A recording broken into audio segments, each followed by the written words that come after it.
Hello everybody, welcome to my channel. It is Sunday, February the 9th. I'm out here in the North Georgia mountains, Chattahoochee National Forest, Raven Cliffs Trail, and behind me is the upper half of the Raven Cliffs Falls. Just absolutely spectacular. So I wanted to do my little crazy weekly summary here, since things are getting out of control in the United States. Really interesting what's going on with Elon Musk and the Doge team finding all this money that's being spread around unconstitutionally and without the taxpayers knowing it. The veil is being lifted over generations of racketeering that the United States government and other governments have been engaged in.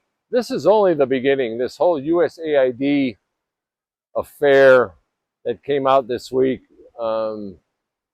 if they keep this up, they got a long way to go. And it's going to be ugly. And we have to be very careful about where this goes. What is the ultimate plan afterwards?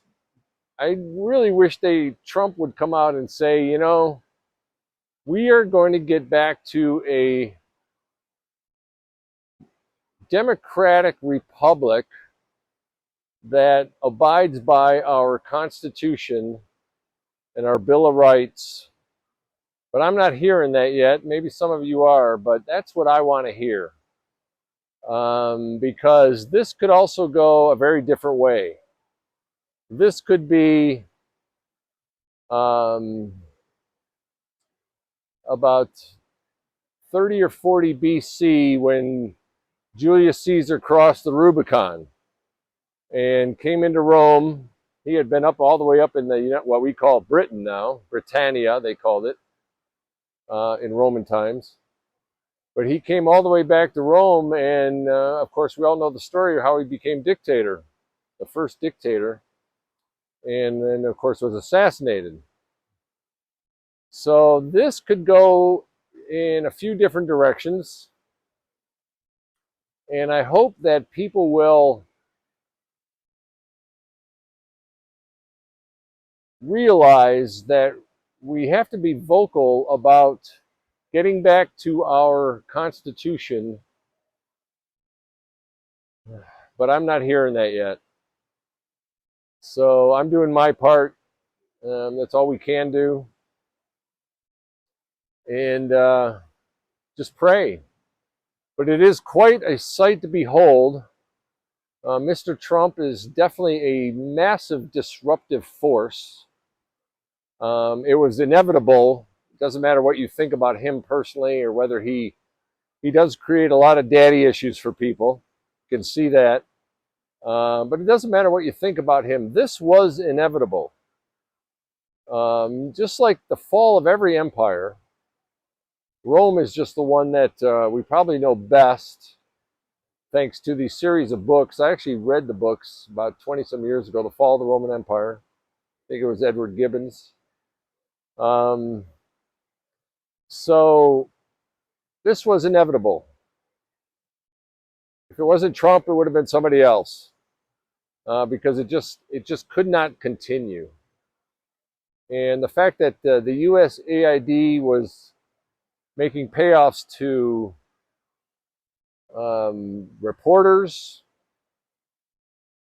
making payoffs to the World Economic Forum, almost financing the World Economic Forum. They're literally financing groups that were working against the people of the United States. And that's the sad part. That's actually the treasonous part. That could come to that if they took it, the letter of the law or the letter of the Constitution. We could be looking at charges of treason. We shall see how far they take this. Now they're talking about going to FEMA. If they get into the Department of Defense, the Pentagon, and the military-industrial complex, that's where the real dominoes are going to fall, because then that leads into the deep state. So we'll see how far they go. Right now, I think USAID and even FEMA are just the tip of the iceberg. The next few months ought to be very interesting. Without it, in fact, the whole 4 years and more is going to be interesting. But the dominoes are definitely starting to fall. And just say a prayer for our beautiful country and all the other countries that are involved with this. Everybody's been duped. The citizens have been duped for generations now. I was thinking about this week. You go all the way back to the lies of William Randolph Hearst getting us into what's called the Spanish-American War of the 1890s, to the sinking of the Lusitania that got us into World War I, to what happened in Pearl Harbor, or before Pearl Harbor, that got us into World War II, and everything, the Gulf of Tonkin, that escalated our involvement in another unconstitutional war known as Vietnam. Congress hasn't declared war since 1942. They did it 4 times. The first one was December 8th, 1941, to get us into World War II. And then they did it, actually, I looked it up this week, they did it 3 other times in 1942. But they haven't declared war since. So Congress has abdicated its power, going back 80 years now. And this is a problem, because that means the people are not being represented. And that has to stop. So I hope people will, if you watch this, I hope you'll educate yourself on our Constitution, our Bill of Rights, the responsibilities of the 3 branches of government. The executive is supposed to be the weakest, the legislative the most powerful. So if you look up Article 2, the legislative branch, Article 2 of the Constitution, their roles and responsibilities are spelled out. Article 3 is the executive branch, I believe, and Article 4 is the judicial branch, which is the one that sits in the middle, power-wise. So hopefully more good things come out of this. Just don't want to head to lawlessness and dictatorship. So say a prayer for everybody, for all of us, because we're going to need it.